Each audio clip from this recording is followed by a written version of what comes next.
Olá, eu sou Ivan Barbosa, gestor do Fundo de Ações Arctic Long Term, e eu vou falar sobre política monetária, que é um tema técnico e bastante complexo, mas acabou se popularizando aqui no Brasil por causa dos atritos entre o governo e o Banco Central que nós temos assistido acontecer. E de acompanhar notícias, de acompanhar as discussões, a maioria das pessoas já pegou os conceitos mais simples. O principal deles é que juros altos ajudam a reduzir a inflação e que os déficits fiscais do governo pioram o problema da inflação. E vendo esses mecanismos parece que a coisa é simples, mas de vez em quando a gente ouve umas discussões que acabam complicando um pouco. Por exemplo, a gente ouve falar que apesar da inflação já estar controlada, as expectativas de inflação do mercado ainda estão altas, então o governo precisa mostrar que ele vai ser fiscalmente responsável para ancorar as expectativas e aí sim conseguir reduzir os juros. Para quem não é especialista em macroeconomia e política monetária, e eu vou me incluir nesse grupo, não é minha área de foco, esses jargões, esses discursos muito abstratos acabam confundindo um pouco e fica difícil de a gente julgar se o que a gente está ouvindo faz sentido ou não, né? E aqui a gente tem uma cultura de sempre simplificar as coisas ao máximo. A gente tem que ir simplificando as análises até que elas encostem na realidade concreta, que você olha e julga com um raciocínio simples que está fazendo sentido ou que não está fazendo sentido, né? Para minimizar a chance de erro, de se perder nas palavras complicadas, nos conceitos abstratos.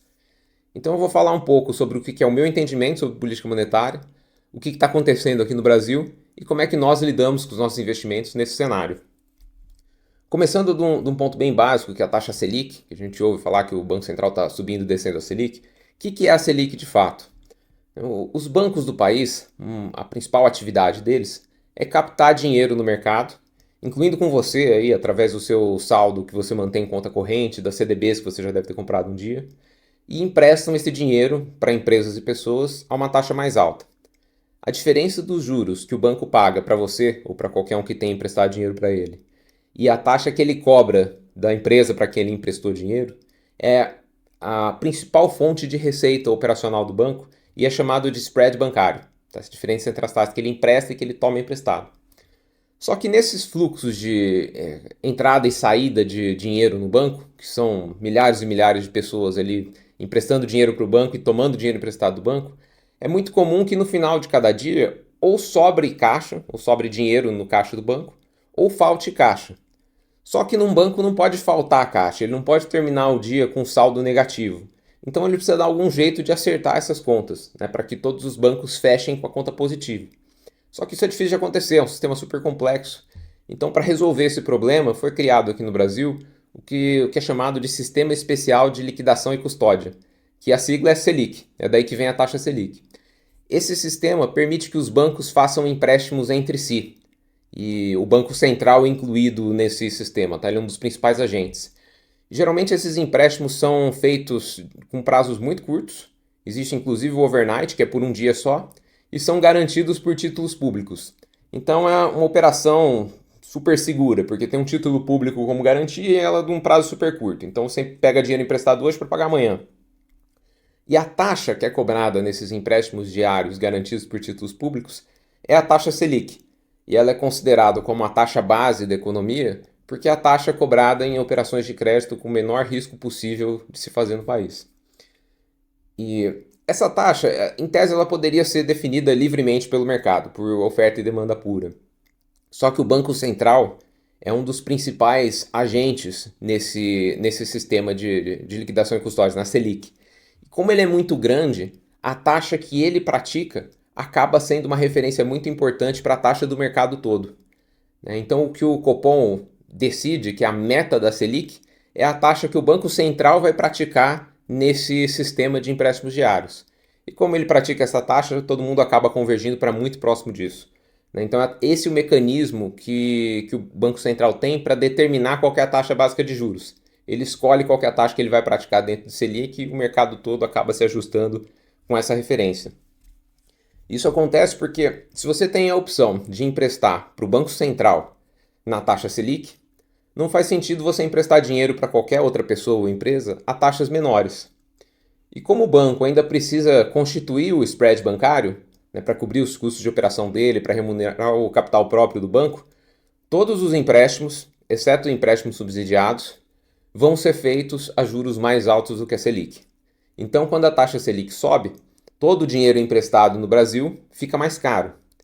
Isso tem um efeito bastante amplo, porque quase toda empresa tem algum grau de endividamento.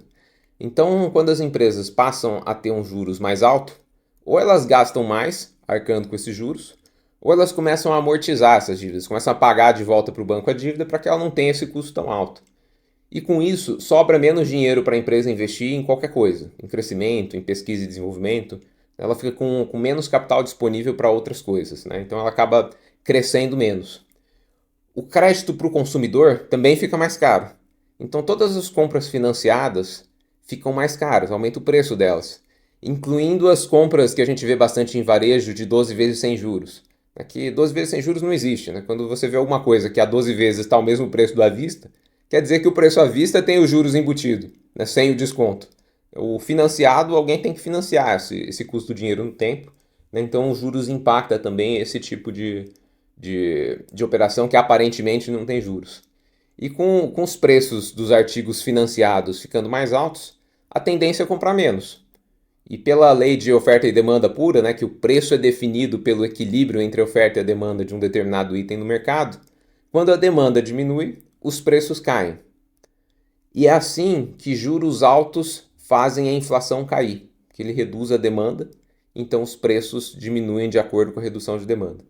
E é por isso também que o efeito colateral da alta de juros é dificultar o crescimento econômico, por causa do efeito que eu comentei nas empresas. Elas ficam com menos dinheiro disponível para crescer, para investir em capital adicional, porque elas estão pagando juros ali ou amortizando suas dívidas. Né? Pois bem, esse é o primeiro mecanismo que a gente comentou. O segundo, a questão de responsabilidade fiscal do governo, é um pouco mais complicado porque tem vários efeitos. Mas vamos lá. Responsabilidade fiscal significa nada mais do que gastar menos do que o governo ganha, que o governo arrecada através de impostos. Que é um princípio global, né? Todo mundo tem que gastar menos do que ganha, porque senão você vai começar a entrar no vermelho, que é o déficit fiscal no caso do governo, e um dia isso se torna insustentável. Você vai se endividando, até o dia que não der mais para se endividar. Então, assim, num primeiro momento, até parece esquisito que tenha tanta discussão se o governo deveria ou não ter responsabilidade fiscal. A conclusão óbvia do ponto de vista econômico puro é que devia, que o governo deveria gastar no máximo a mesma coisa que ele ganha, mas nunca mais do que isso. Só que essa questão ela se torna um pouco mais compreensível de por que existe essa discussão na política quando a gente considera os fatores mais perversos da dinâmica política. Um governo deficitário, que está gastando mais do que arrecada, faz mais coisas pela população em geral. Então entrega mais obras, faz mais campanhas sociais, ali, programas sociais, porque ele está gastando mais dinheiro, né? Ele está entregando mais dinheiro de volta para a população. Então, num primeiro momento, no curtíssimo prazo, o governo gastando mais do que tem é a mesma coisa que uma pessoa pegar o cartão de crédito e sair comprando tudo, gastando no máximo do limite ali, mesmo que ela não tenha como pagar depois, mas enquanto não chega a fatura do cartão, ela está feliz. O problema é quando chega a fatura. No caso do governo, existe uma perversidade nessa questão da fatura, porque o governante pode ir empurrando a data da fatura, a data da quitação das dívidas, para o mandato do próximo, que assumiu o lugar dele. Então ele gasta dinheiro e empurra a cobrança dessas dívidas que ele constituiu durante o mandato de 4 anos dele no próximo governante. E o próximo governante tem duas opções. Ou ele implementa um programa de austeridade fiscal, que significa vamos gastar menos para quitar as dívidas, com todo o impacto impopular que isso tem, porque vai no sentido contrário, né, de gastar menos dinheiro, fazer menos obras, ter menos programas sociais, com todo o ônus, né, de popularidade que ele vai perder com isso, ou senão ele continua empurrando a dívida, né, e tenta fazer mais dívida ele mesmo para ganhar popularidade também e empurra para o próximo. A dívida pública vira uma batata quente ali. Se o governante conseguir empurrar para o próximo mandato, ele interpreta que não é problema dele. E aquele que tiver o azar de pegar o governo numa situação que é necessário, que não tem saída, implementar austeridade fiscal, provavelmente ainda vai ser acusado pelos seus opositores políticos, né, em grande parte dos casos quem foi o autor do problema, quem criou o problema do endividamento, que ele entrega muito menos, que não liga para a população, que no governo do sujeito que pegou a dívida era feito muito mais coisa. Então, essa dinâmica que acaba impedindo que o governo seja tão técnico na parte econômica e que esse tema de gastar mais ou gastar menos na posição do governo seja tão discutido. Mas, apesar da nossa frustração aqui política com o jeito que eles abordam esse tema, né, qual que é o impacto para a economia de um governo gastando mais dinheiro? Como o Estado é muito grande, quando ele decide aumentar num tanto relevante os seus próprios gastos, isso aumenta a demanda total do mercado interno, aumenta a demanda agregada, que os economistas chamam, do país. E pelo mesmo mecanismo de oferta e demanda, quando a demanda aumenta por causa dos gastos do governo, isso aumenta os preços e, por consequência, aumenta a inflação. Então, esse é um primeiro mecanismo que o déficit fiscal causa no problema de inflação. Um segundo ponto, né, um segundo problema, é que o déficit vai constituindo endividamento extra. Né? Se o governo fecha no vermelho, como é que ele fecha a conta? Né? Ele precisa tomar mais dinheiro emprestado. Se o déficit for reincidente, se isso acontecer por vários anos, a dívida vai aumentando, aumentando, até um ponto em que não tem mais como pegar mais dívida. Né? Que o mercado, as pessoas que estão emprestando dinheiro para o governo, né, enxergam um risco muito grande dele não conseguir pagar e não emprestam mais dinheiro. E que o próprio governo pode ter problema para bancar, inclusive, os juros. Né? E nessa situação de endividamento extremo, o governo tem duas opções. A primeira delas é a declaração da moratória, que basicamente é suspender os pagamentos dos títulos públicos por um tempo, até que o governo recupere sua saúde financeira. Isso é muito raro de ver acontecendo porque causa um dano reputacional enorme para o país. Isso é mais frequente quando a dívida está em moeda externa, porque sobre moeda externa o governo não tem controle. Né? Se a gente tivesse um endividamento enorme em dólares, o governo brasileiro não tem muito o que fazer para pagar a dívida em dólares, a não ser comprar os dólares e pagar. Mas quando o endividamento é em moeda própria, que é o nosso caso aqui no Brasil, boa parte do endividamento do governo é em reais, ele tem a opção de falar para o Banco Central imprimir moeda. E ele usa essa moeda nova, emitida pelo Banco Central, para pagar suas dívidas. Mesmo com o Banco Central sendo independente, tá? Porque na cadeira do Banco Central, se ele tiver que defender que entre essas duas opções, se é melhor o governo declarar moratória ou melhor imprimir moeda, né, provavelmente ele vai para o lado de imprimir moeda, que o dano é menor para a reputação, para o país de maneira geral. Só que essa impressão de moeda não é um truque mágico. Né? Não dá para você simplesmente imprimir moeda, pagar lá todas as dívidas e nada acontece além disso. Quando o Banco Central emite moeda sem ter uma contrapartida em produção de valor econômico real, que é, sei lá, o país produzindo produtos, oferecendo novos serviços, alguma coisa que tenha valor de fato, quando é simplesmente uma expansão da quantidade de dinheiro, que é o que chamam de base monetária, né, isso causa inflação por causa da simples lógica que se você tem uma quantidade de dinheiro que representa a mesma uma quantidade de bens que o país tem, você duplica a quantidade de moeda, sem duplicar a quantidade de bens, a sua moeda passa a valer a metade. Né? Você tem o dobro de reais representando exatamente as mesmas coisas que o Brasil tem. Então o real passa a valer metade. Estou dando um exemplo extremo aqui, mas se você emite um pouquinho, você corrói um pouquinho o valor da moeda. E esse é um segundo mecanismo pelo qual déficits fiscais acabam levando a um aumento de inflação. Porque se você chegar nesse ponto de imprimir moeda para pagar a dívida, que é o que estava acontecendo na Argentina, por exemplo, por isso que lá a inflação fica galopante, porque o governo imprimia dinheiro para ir pagando suas dívidas, bancando suas despesas, né, sem ter lastro para essa moeda na economia real. Um outro efeito negativo de déficits frequentes é que ver um governo sempre gastando mais do que ele arrecada vai corroendo a confiança dos investidores de que as contas públicas estão sendo conduzidas de uma maneira profissional, competente. Então, com a redução da confiança dos investidores globais, acaba se reduzindo o fluxo de capital estrangeiro para o país, por investimentos ou por qualquer outra coisa, geralmente por causa de investimentos mesmo. E com isso, a demanda por compra de reais, tá, de estrangeiros comprando reais para investir aqui no Brasil, diminui. E quando a demanda por reais diminui, a nossa moeda se desvaloriza. Isso quer dizer que o dólar sobe e tudo que é comprado em dólar, então a maior parte dos artigos importados, ficam mais caros também. O Brasil hoje importa mais ou menos 20% do consumo. Então a alta do dólar também aumenta os preços gerais e tem um impacto na inflação. Esse é um terceiro mecanismo aqui de por que déficits fiscais acabam resultando em aumento de inflação. E no meio dessa confusão toda, o papel do Banco Central continua sendo de tentar controlar a inflação. E a única alavanca que ele tem na mão, né, que a ferramenta que ele tem para fazer isso, é a política monetária. Né? Então o Banco Central, vendo essa confusão toda de déficit causando todos esses problemas que eu comentei, ele vai lá e fala, olha, eu vou ter que aumentar os juros ou manter os juros altos por mais tempo. Então é essa a confusão, esse é o atrito que a gente tem assistido acontecer entre o Banco Central e o governo. Porque o governo quer gastar mais, por uma questão de popularidade, questões políticas. O Banco Central enxerga esse déficit e fala que ele vai ter que aumentar ou manter alto por mais tempo os nossos juros. Essa novela que a gente tem visto se desenrolar aí há bastante tempo. Pois bem, esses mecanismos ainda são simples, né? Apesar da hora do déficit aqui eu ter aberto em três mecanismos diferentes, ainda são coisas que são relativamente simples de entender. O problema é que esses mecanismos não funcionam de maneira isolada na economia. Todos eles estão agindo simultaneamente e o que eu descrevi aqui é o impacto de primeira ordem.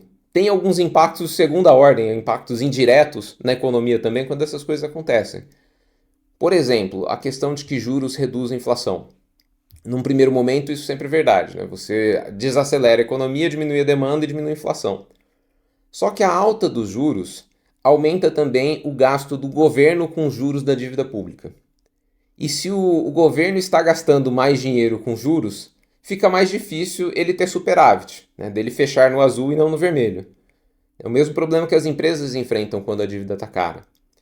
Então, como o déficit causa inflação, se eu mantenho juros altos por muito tempo e isso é um fator que atrapalha o governo de manter o equilíbrio das suas contas, no médio prazo, os meus juros altos que foram decididos para controlar a inflação podem ter um efeito colateral de piorar bastante o déficit fiscal, que vai piorar a inflação no médio prazo.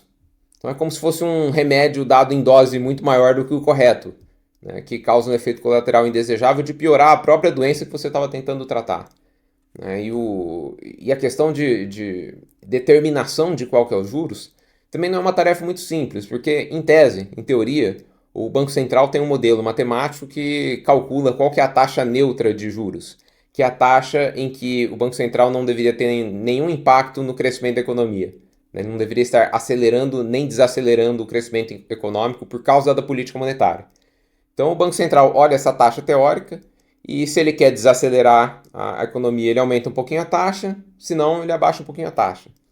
Só que esse modelo é um modelo teórico, né? Um sistema extremamente complexo de se modelar a economia, né? E a conta que sai ali não é uma coisa certa, não é uma ciência exata.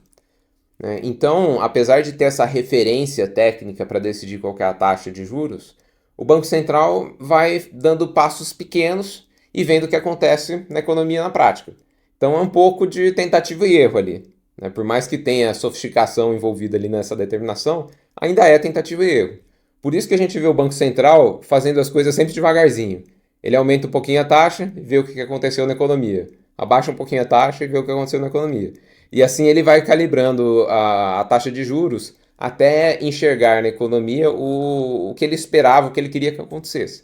Né? Por isso que é um pouco de empirismo ali, de tentativa e erro, e não é tão determinístico quanto parece. Às vezes a gente vê alguns economistas falando que a taxa deveria ser exatamente 10,62.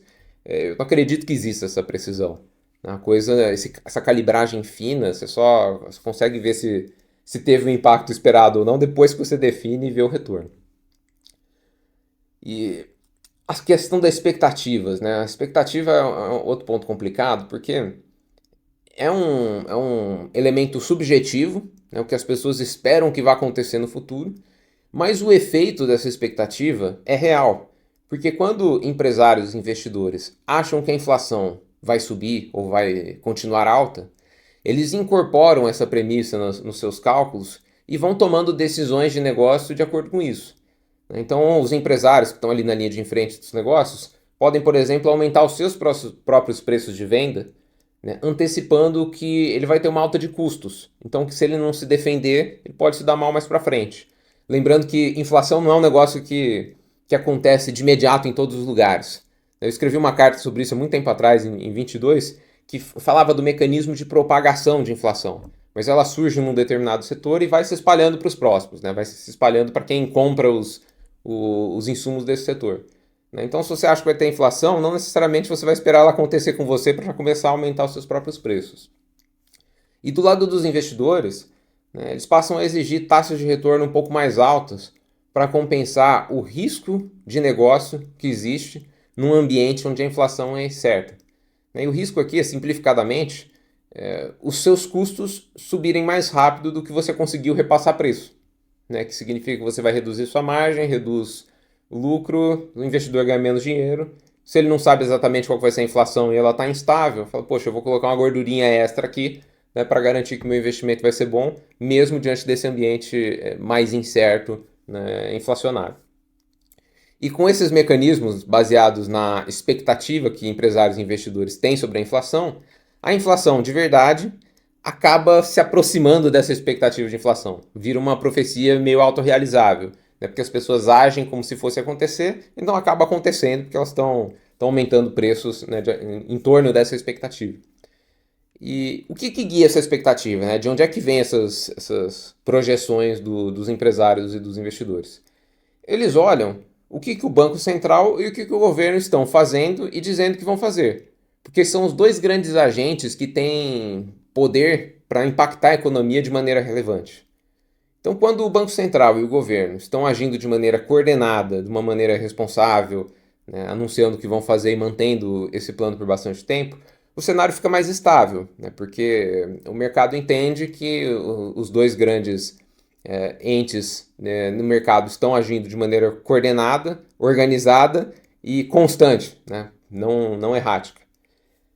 Quando a situação é o inverso, quando o Banco Central e o governo estão atritando entre si, toda hora mudam de conduta ou de opinião, a gente vê o que está acontecendo aqui no Brasil. Né? O cenário fica incerto, as expectativas ficam oscilando, porque o governo vai lá, faz uma declaração que vai ser fiscalmente responsável, daí na semana seguinte alguém vai lá e fala que isso de responsabilidade fiscal não é importante, que o importante são os programas sociais.